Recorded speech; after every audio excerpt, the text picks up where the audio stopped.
Selamat petang keluarga Dhamma TV. Namo Buddhaya, Rahayu. Keluarga Dhamma TV, saya Hani Sonyaruri hadir lagi di ruang keluarga Anda dalam program acara Cahaya Kehidupan. Harapan kami, cahaya kehidupan mampu memberikan cahaya pada kehidupan Anda. Diibaratkan kehidupan ini banyak sekali mendapatkan tantangan, mendapatkan halangan. Namun bila kita mempunyai cahaya, maka gampanglah kita untuk melihat apa saja halangan yang ada di hadapan kita. Tema kita kali ini yaitu kemanusiaan yang adil dan beradab.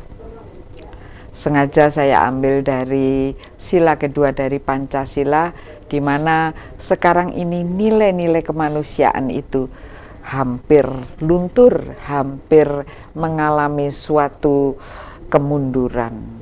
Benarkah begitu? Nah, telah saya undang di studio yaitu Yang Mulia Bante Dhammawijaya Mahatera dan Romo Yudo Asmoro. Kita sapa dahulu beliau berdua. Bante, Namo Buddhaya. Suki Hontu, Namo Buddhaya. Semoga semua berbahagia untuk mendapatkan sinar kebijaksanaan batin dan pikiran kita bersama. Terima kasih. Romo Yudo, Rahayu. Rahayu, Rahayu, Rahayu. Matur nuwun sudah hadir di studio.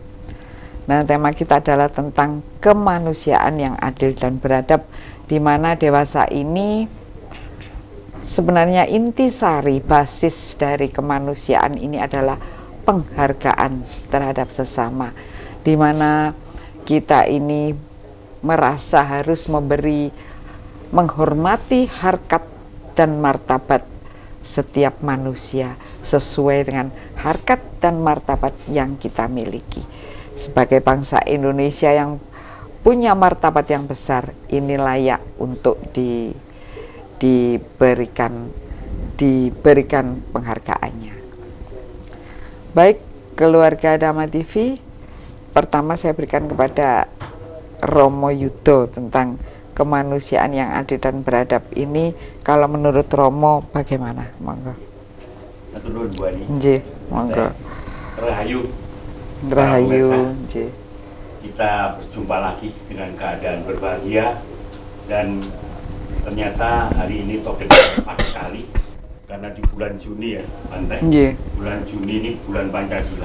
Kelahiran Pancasila pada 1 Juni tahun 45 yang ditemukan oleh Bung Karno. Untuk sila kedua, kemanusiaan yang adil dan beradab. Para pemirsa, kita semua ini makhluk yang wujudnya manusia. Karena wujud alam ini banyak, tidak hanya manusia, juga hewan, juga tumbuh-tumbuhan, dan isinya alam yang lain. Semua itu mempunyai rasa. Seperti manusia punya rasa yang namanya peri kemanusiaan. Hewan pun punya rasa, peri kehewanan. Tumbuh-tumbuhan juga begitu. Namun khususnya bagi manusia, ada penekanan di dalam kemanusiaan yang adil dan beradab. Mengapa demikian? Manusia pada dasarnya makhluk yang tidak bisa pisah dengan makhluk yang lain. Makhluk sosial. Makhluk sosial, bisa sifatnya pribadi, bisa golongan, kelompok, keluarga, dan bisa seluruh dunia. Tidak hanya di satu negara saja. Dan kenyataan ini membuktikan bahwa yang namanya adil dan beradab itu betul-betul kehendak alam. Bahkan di lambang Pancasila sendiri digambarkan oleh Bung Karno rantai. Rantai itu tidak bulat semua, tapi segi empat dan bulat. Dan itu tidak pernah terputus karena itu melambangkan manusia laki-laki dan manusia perempuan. Oh, iya. Karena yang nanti beranak pinak adalah ibu-ibu, wanitanya. Tapi tanpa ada lakinya juga nggak akan muncul. Romo sebenarnya beradab itu kalau menurut penjenengan beradab. Beradab itu mempunyai daya laku, budi pekerti yang baik, bisa diterima oleh semua orang.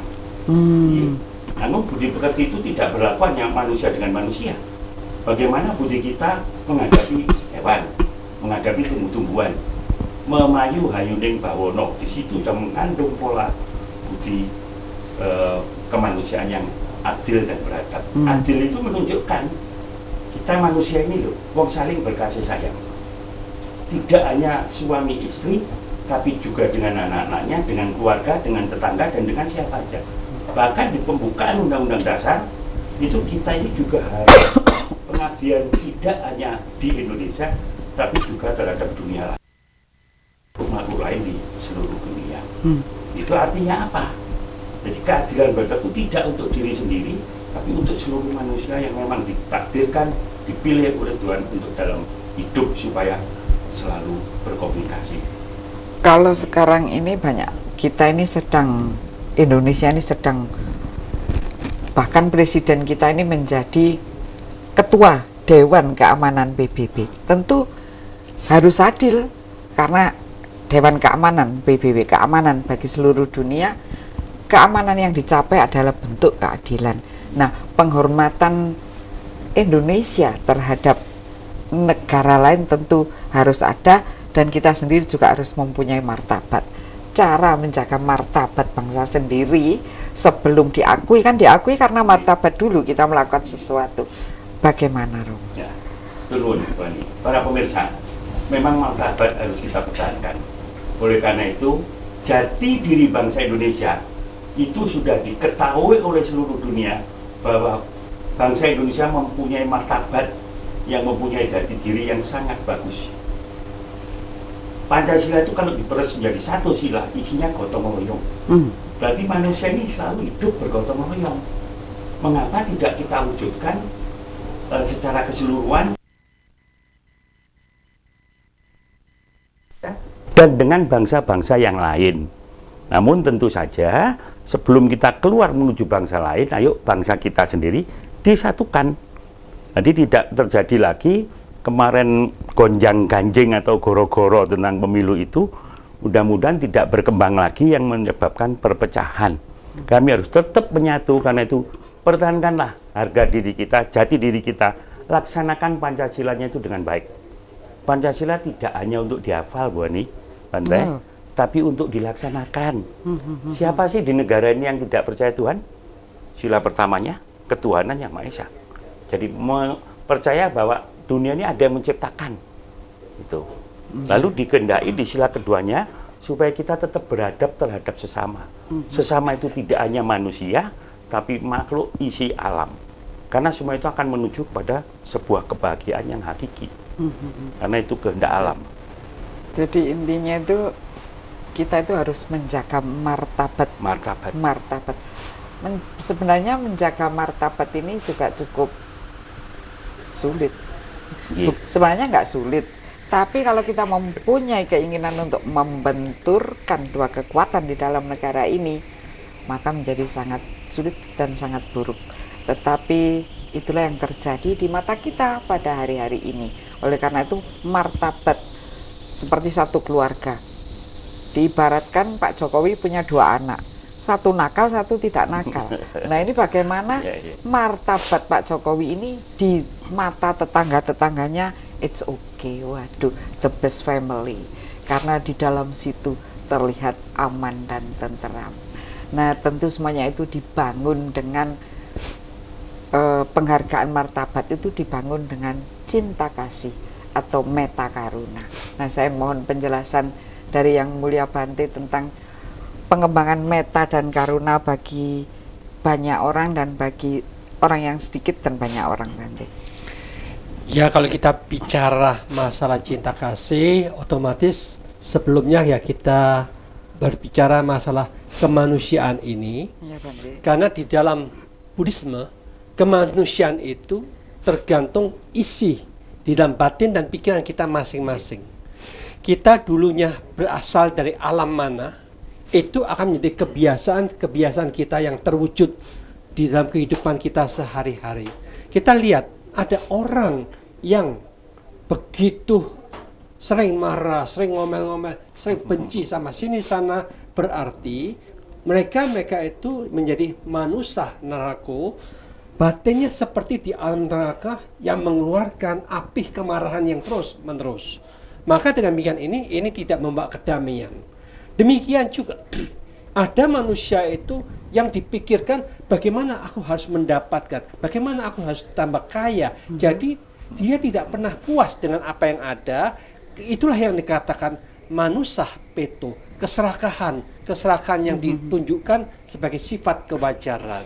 Demikian juga terkadang kala mereka itu ada manusia yang merasa bodoh, tidak mau pusing dengan yang lainnya. Pokoknya aku hanya mau kemenangan, keakuanku sendiri, aku mau gimana sakrapku dewe.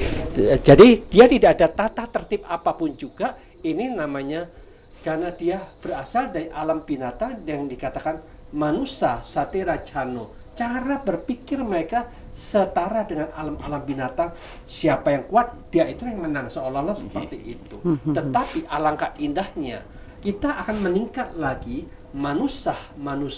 Kita sebagai manusia, tetapi manusia ini juga punya derajat dalam pola pikirnya sampai di mana ketinggian batin dan pikiran kita sehingga kita selalu meningkatkan kualitas batin yang tinggi sehingga kita menjadi manusia yang sangat-sangat manusiawi terhadap siapapun juga. Alangkah indahnya kalau kita sudah memiliki tingkatan yang lebih maju lagi, kualitas yang lebih tinggi lagi, kita menjadi manusia dewa. Badan manusia, batin dan pikiran kita hanya ini membantu, menolong, meringankan penderitaan semua makhluk dengan penuh cinta kasih, mengharapkan semuanya bahagia. Demikian juga siapapun juga ingin memiliki kualitas batin dan pikiran yang makin lama makin tinggi. Marilah kita mulai sekarang bersama-sama tingkatkan batin dan pikiran kita yang lebih tinggi lagi menjadi manusia Brahmano. Buat pikiran setiap saat dimanapun juga kita masing-masing memiliki ketenangan, kedamaian, keheningan. Makin lama makin tinggi ketenangan itu, disitulah yang dikatakan kita menjadi manusia Brahmano. Alangkah indahnya kalau manusia bisa membentuk, meningkatkan kualitas batin yang lebih tinggi, jadi manusia puriso, batinnya suci, bersih, bebas dari nafsu, bebas dari pengotor. Itulah manusia puriso. Ini yang tertinggi dan terbaik. Jadi ada tingkatan-tingkatan batin manusia. Kemanusiaan. Nanti bisa dijelaskan. Kita jeda sejenak, setelah yang satu ini kita kembali lagi. Baik, kita lanjutkan bincang-bincang kita. Kami buka di line telepon 0341 402 777 dan SMS di 08510 701 8802, WA-nya di 08775 990 7102. Kami persilahkan. Dan juga sekalian saya memberitahu bahwa rupang Buddha yang ada di meja ini akan dilelang dengan penawaran awal Rp5.500.000. Kami persilahkan bagi pemirsa yang berminat untuk menambah beberapa lagi agar tercapai yang tertinggi akan kami berikan. Untuk rupang Buddha, seperti nomor-nomor telepon yang sudah ada tadi, kami persilahkan untuk menghubungi di nomor-nomor telepon yang sudah tersedia.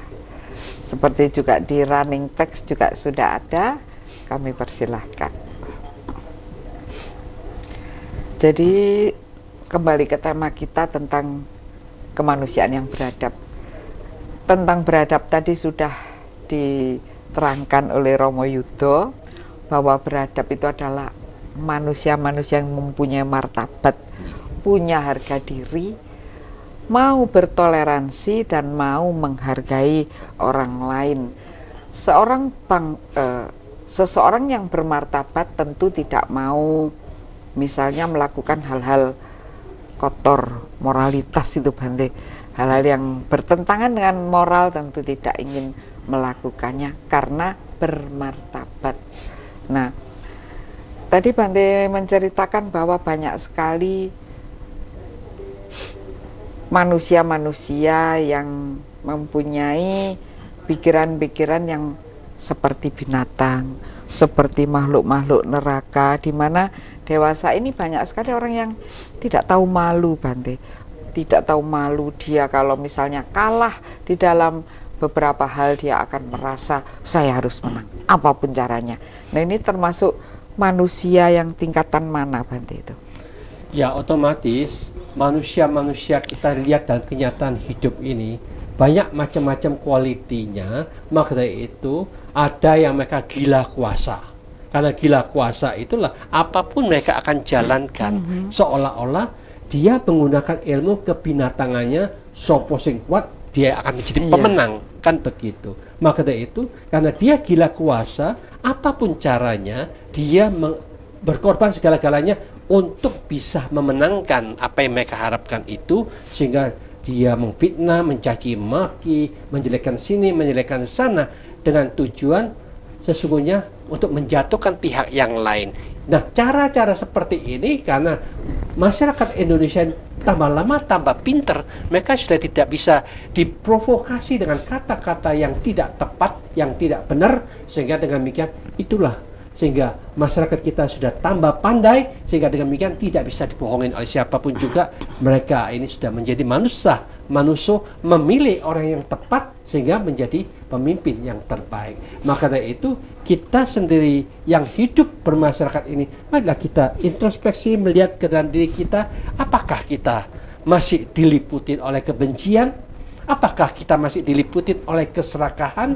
Apakah kita masih diliputi oleh kebodohan? Bila mana kita punya batin dan pikiran kita yang begitu rendah, lebih rendah dari posisi manusia yang secara umum, sangat-sangat kasihan.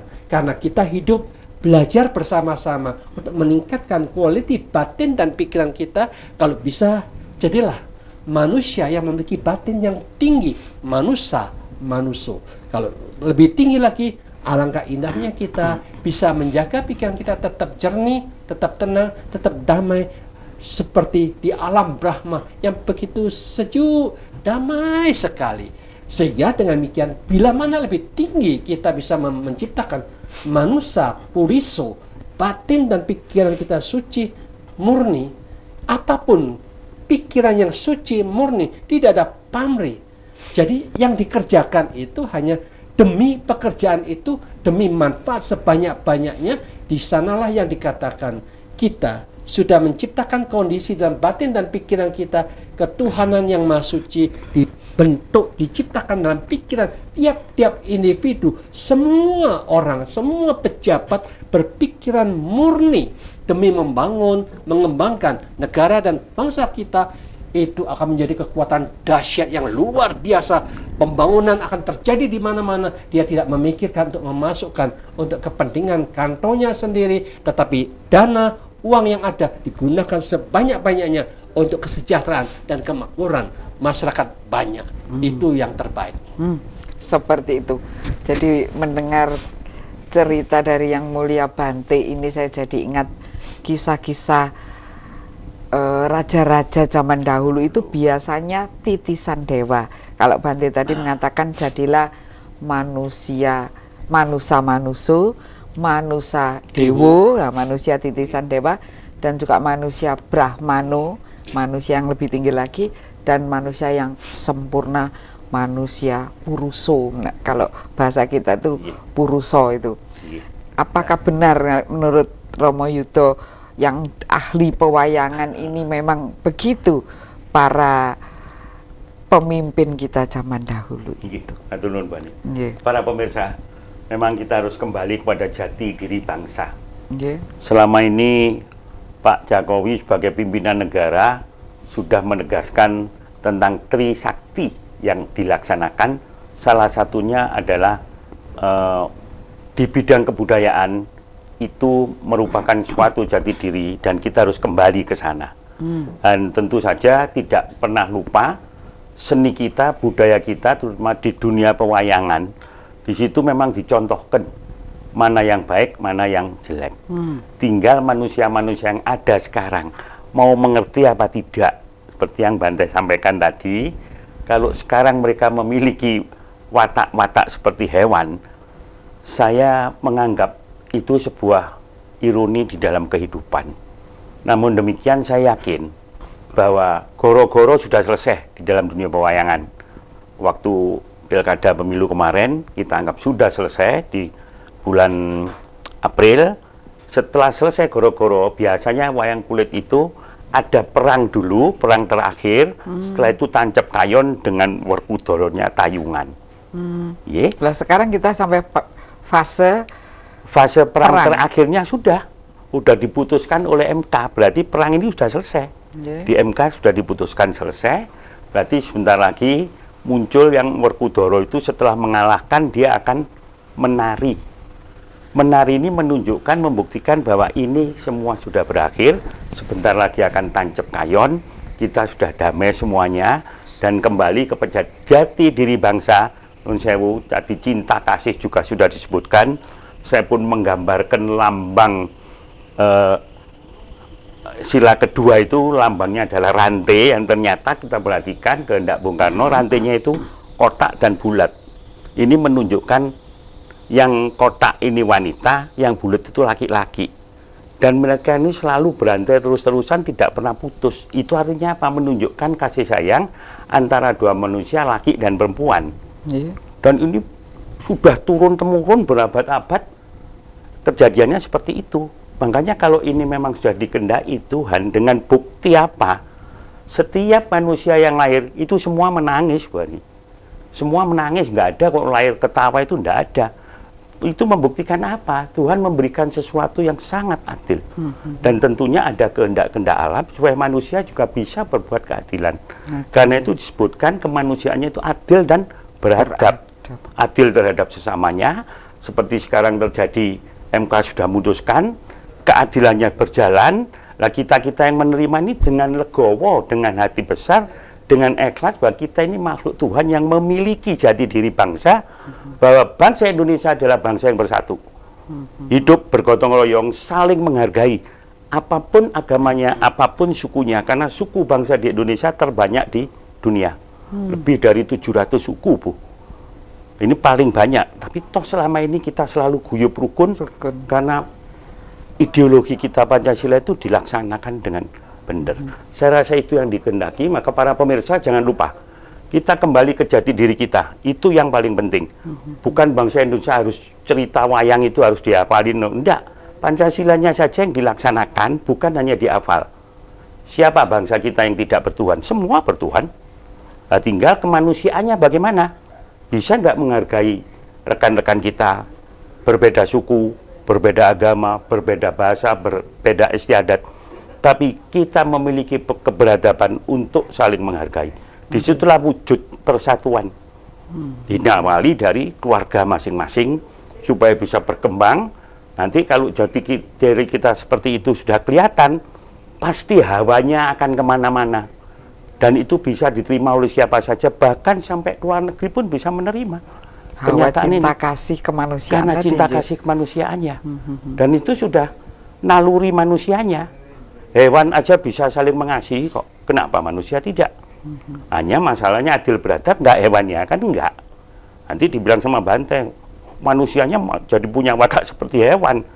Jangan, kita tetap kembali ke jati diri manusianya, apalagi kita menganggap semua diri kita beragama, percaya kepada Yang Maha Esa, dan semua ajaran di dalam agama, kepercayaan terhadap Tuhan Yang Maha Esa selalu mengajarkan tentang cinta kasih dan kerukunan di dalam hidup, saling menghargai, bisa menerima kenyataan, tidak saling ingin gegeran. Nah, itu yang harus kita pegang. Kalau misalnya di akhir cerita itu selalu ada Bimo Tumbekso ya, ya. Itu kira-kira melambangkan kebahagiaan ya, kesenangan. Disitulah letak kebahagiaan, menunjukkan itu loh, kita itu sudah selesai, sudah akan wayang pementasannya itu sudah selesai, akan tancap kayon. Tapi sebelum itu Bimo itu menunjukkan jati diri bangsanya, karena di dalam dunia pewayangan Bimo itu seorang hakim.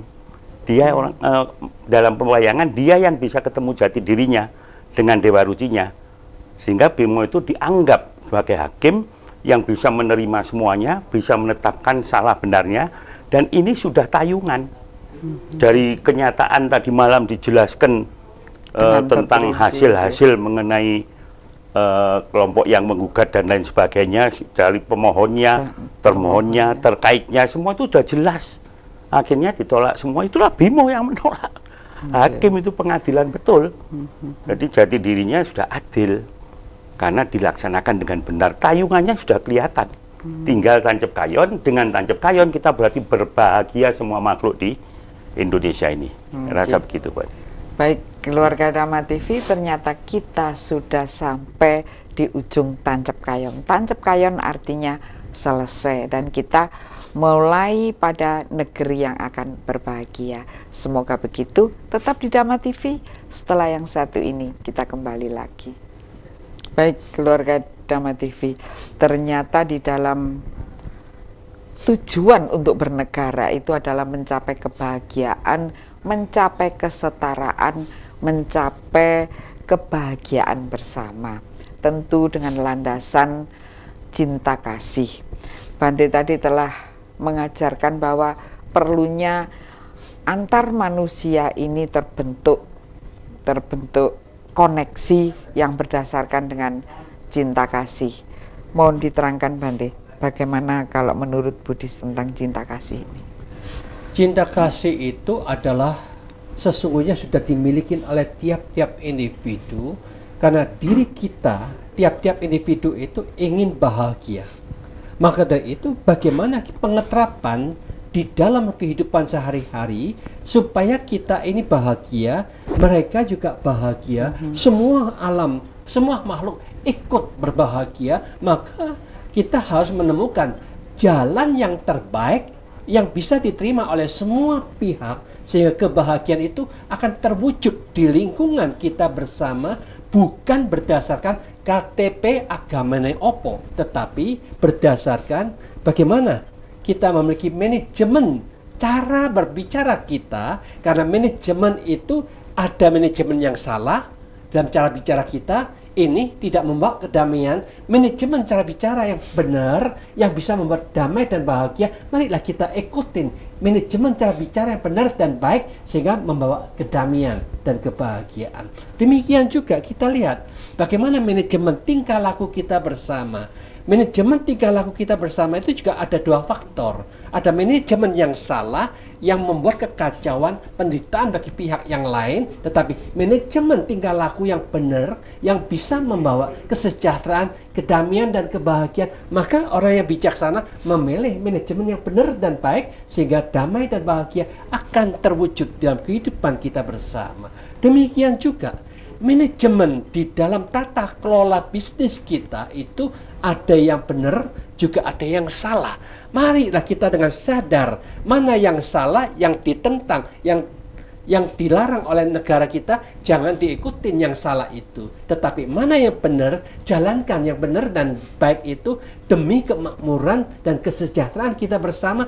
Laksanakan seperti itu. Ini merupakan kita sudah mengikuti cinta kasih ke dalam diri kita, cinta kasih kepada semua masyarakat, dan secara pribadi kita harus tahu bagaimana quality batin dan pikiran kita bersama.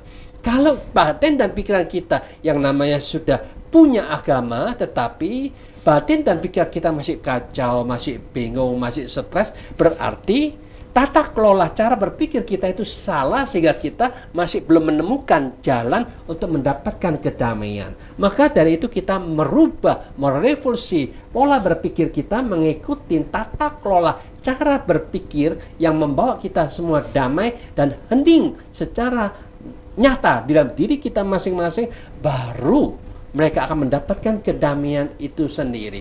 Demikian juga kita juga punya tata kelola kebijaksanaan kita. Ternyata kita lebih condong memiliki tata kelola yang salah.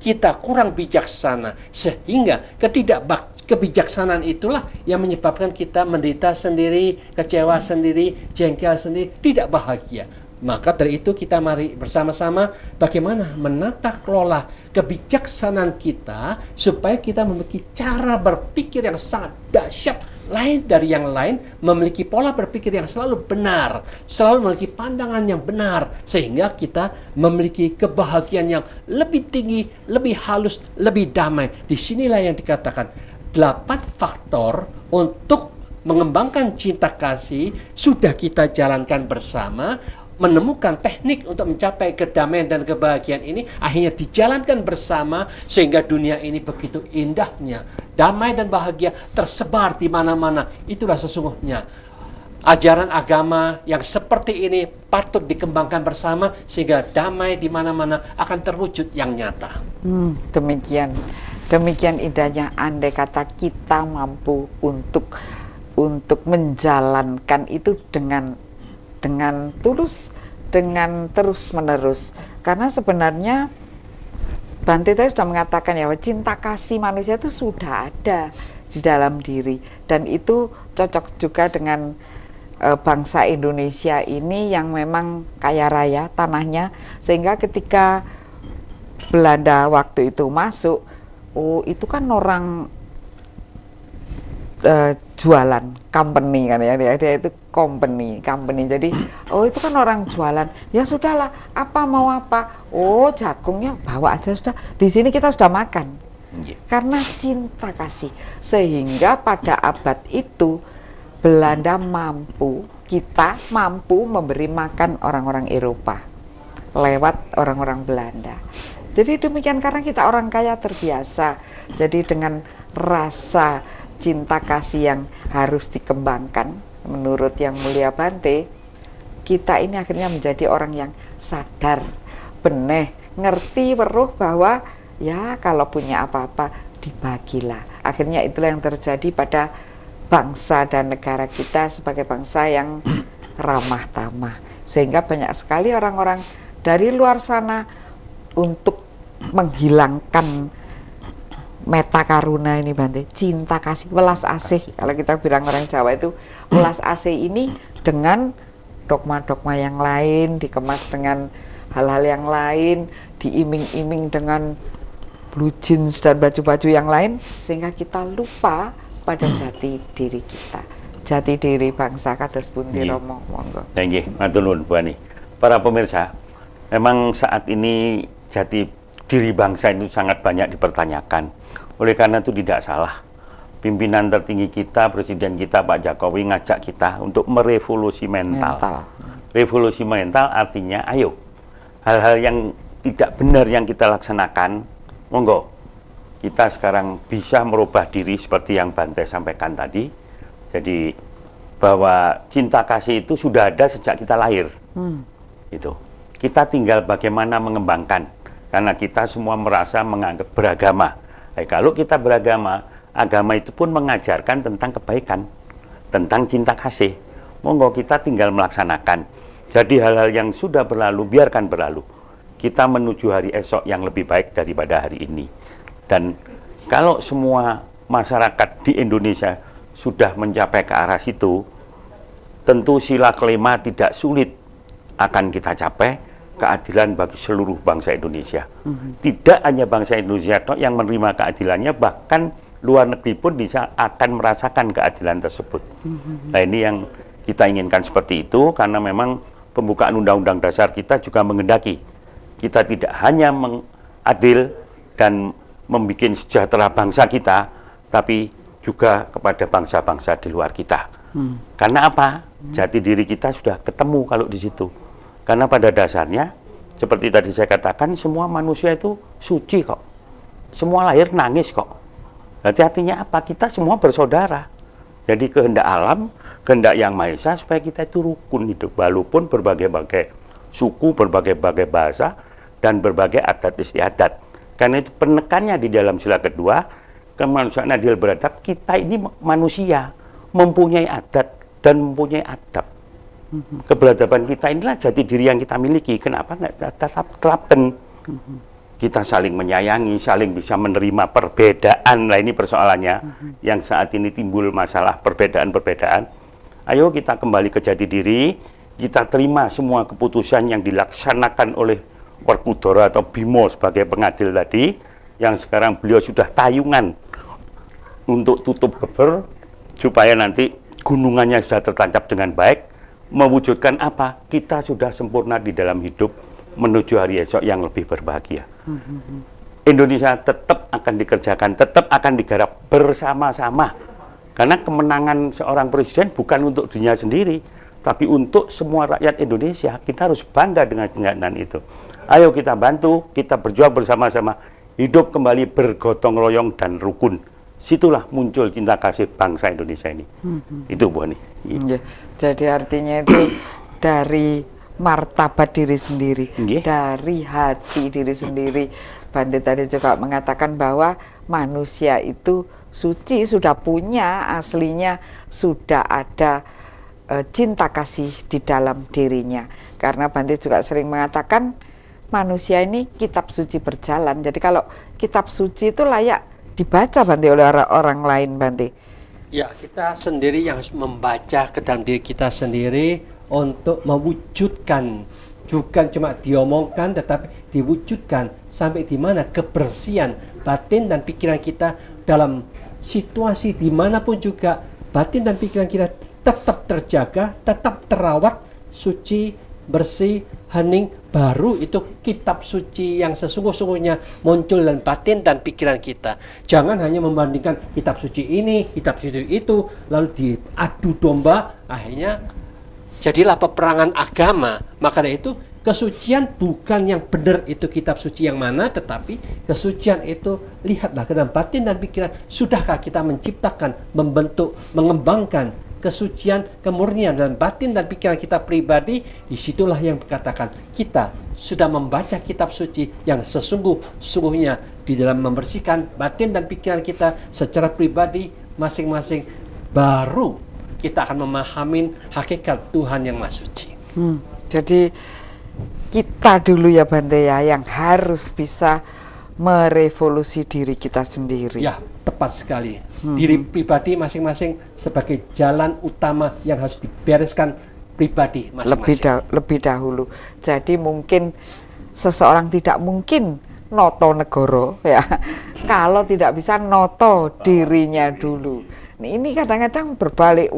Saya ingin jadi pemimpin, saya ingin jadi presiden, saya ingin jadi ratu, tapi bukti nyatanya dia tidak mampu menata dirinya sendiri ini dulu. Memimpin diri sendiri ini konon adalah lebih sulit dari memimpin orang lain karena diri ini wangel dikandani. Diri ini duablek dikandani karena mesti ada alasan Bante. Loh, saya ini orang pintrung, saya ini sarjana. Sarjana apa saja? Sudah S berapa saya ini? Iya, kalau Bante gugu karpe dhewe, gugu pikirannya sendiri. Padahal di dunia ini ada banyak hal-hal yang harus diterapkan.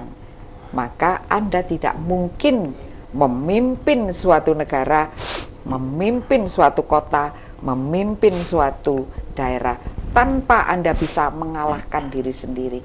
Kalau masih ada saya ingin kaya, pasti tidak bisa memimpin negara, memimpin daerah.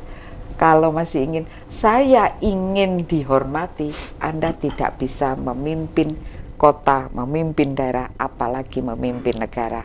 Tetap di Dhamma TV. Setelah yang satu ini kita kembali lagi.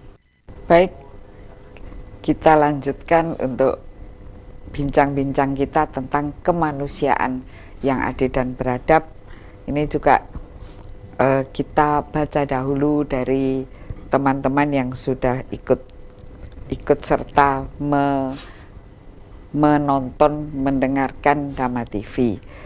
Dari catering Ibu Munah di Barengkulon, terima kasih sudah mengikuti Dhamma TV.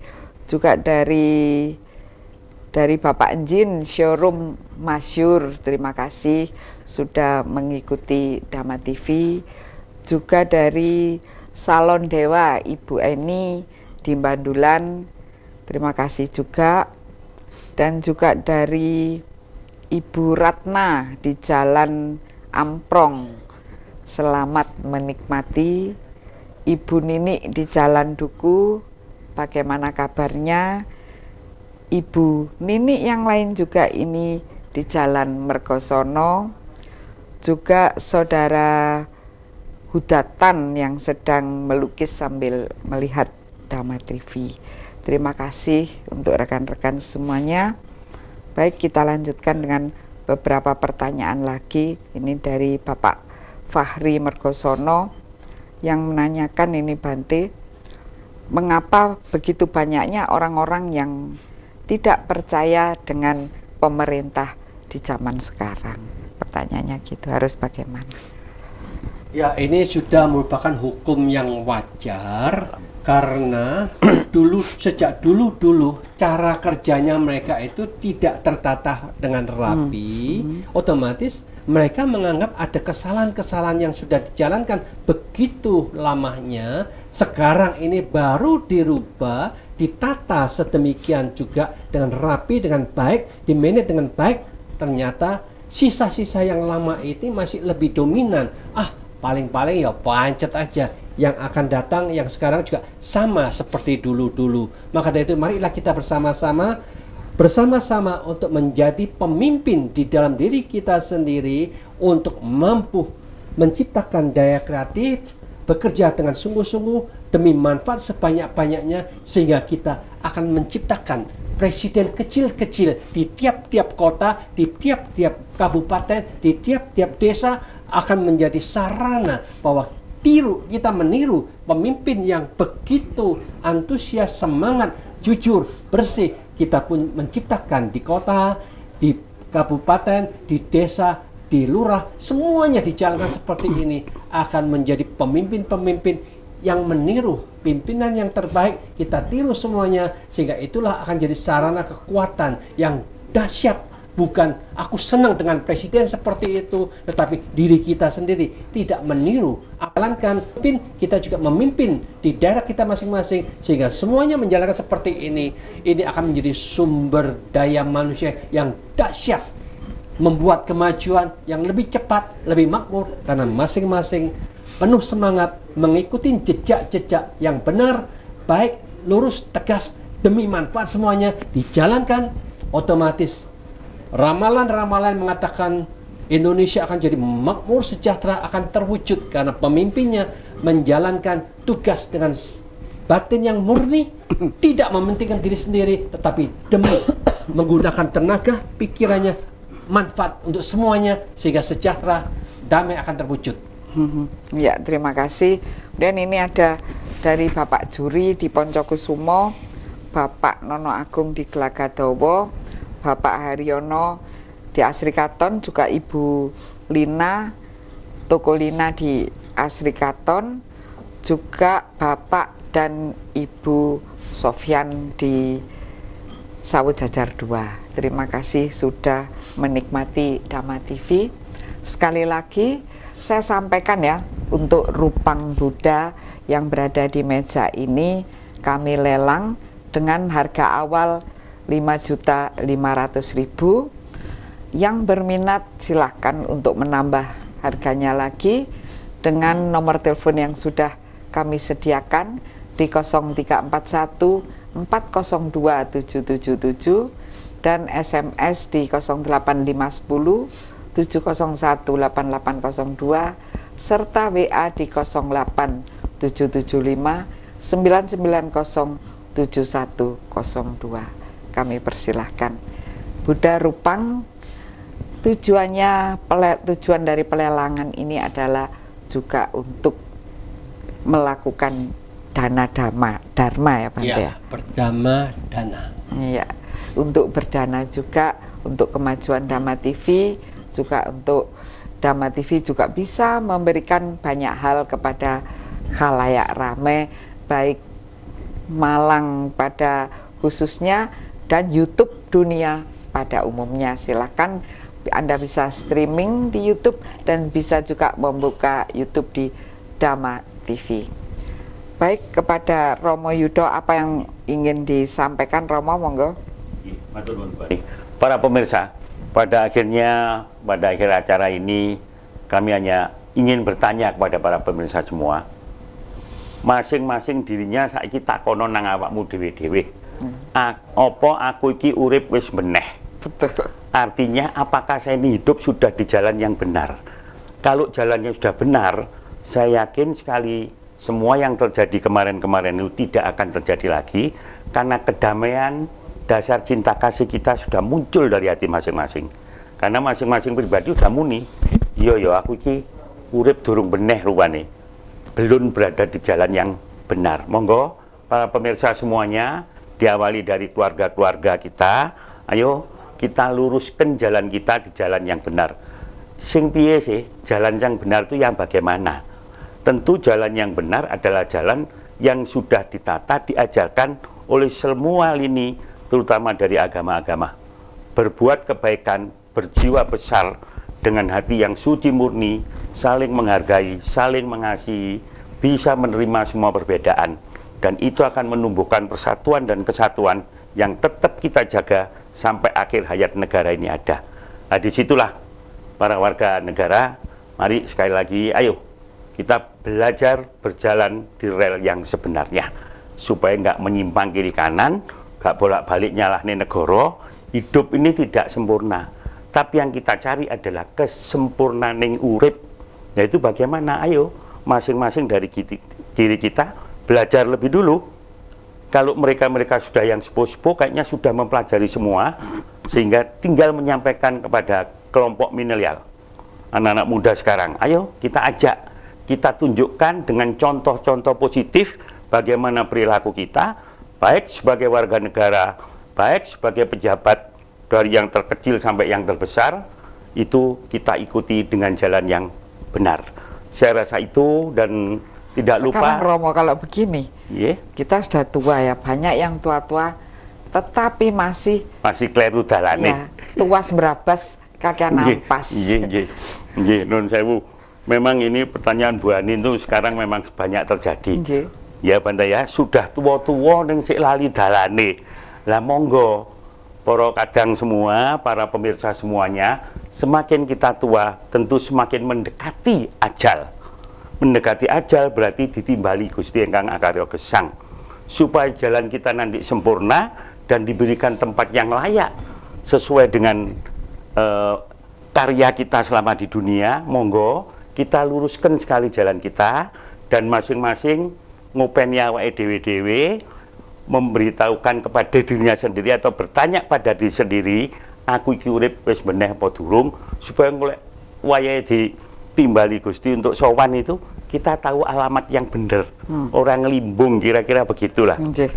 Ngaten nggih, Bu Ani. Gitu pemirsa, rahayu, rahayu, rahayu. Monggo Bante untuk kemanusiaan yang adil dan beradab. Kita hidup sebagai manusia, pasti kita juga harus memahami bagaimana teknik yang telah kita alamin bersama. Marilah kita terbuka dengan jujur apapun yang diajarkan oleh Sang Buddha, karena beliau mengajarkan sangat-sangat bijaksana. Karena kita tahu kebanyakan kita salah di dalam mengarahkan pikiran, sehingga energi pikiran kita dicondong keluar melalui keenam indera kita. Karena kita selalu keluar, yang kita lihat, yang kita dengar, yang kita pikirkan, masalah di luar diri kita.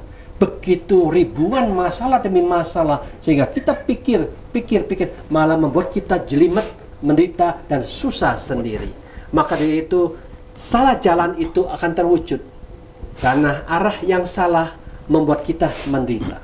Maka dengan demikian inilah kita mengikuti cara Sang Buddha. Beliau menegaskan, ternyata jalan yang benar itu bukan keluar, tetapi jalan yang benar itu masuk ke dalam pikiran, melihat pikiran. Kita melihat yang bingung, yang kacau, yang jengkel, yang marah, yang stres, lo awake dhewe. Sesungguhnya kita tidak mau memiliki pikiran yang salah seperti itu, yang kita tahu itu sampah, itu kotor. Maka dengan demikian kita tegas juga berani pikiran melihat pikiran.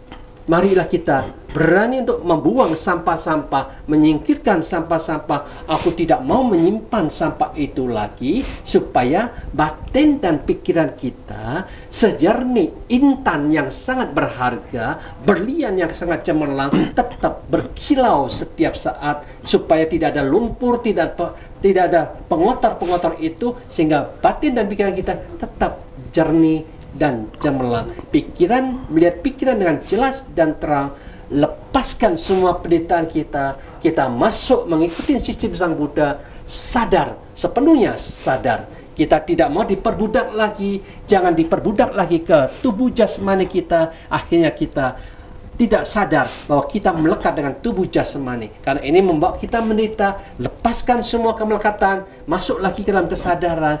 Demikian juga, jangan mau diperbudak oleh perasaan kita. Kita masuk dalam perasaan, ternyata kita masuk dalam khayalan perasaan itu sendiri. Itu membuat kita diperbudak lagi oleh perasaan. Kita sadar itu bukan cara untuk membawa kedamaian. Masuk dalam kesadaran, lepaskan juga semuanya. Demikian juga bentuk-bentuk pikiran, memori kita juga jangan masuk lagi ke sana. Disinilah yang dikatakan lepas semuanya, masuk energi ke dalam kesadaran supaya energi masuk sadar sempurna. Kekuatan inilah yang dahsyat, menjadi manusia puriso, akan menjadi milik kita bersama, damai, hening, jernih, dan selalu bahagia. Itulah jalan yang terbaik bagi kita semua. Semoga jalan kebahagiaan ini menjadi milik kita bersama. Ya. Terima kasih Yang Mulia, terima kasih Romo Yudo. Waktu kita juga telah habis.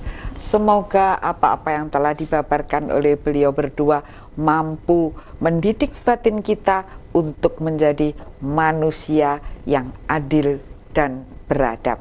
Terima kasih. Kita sampai di sini dahulu. Saya Hani Sonyaruri mohon pamit. Sampai jumpa di Jumat yang akan datang. Sagung Dumadi.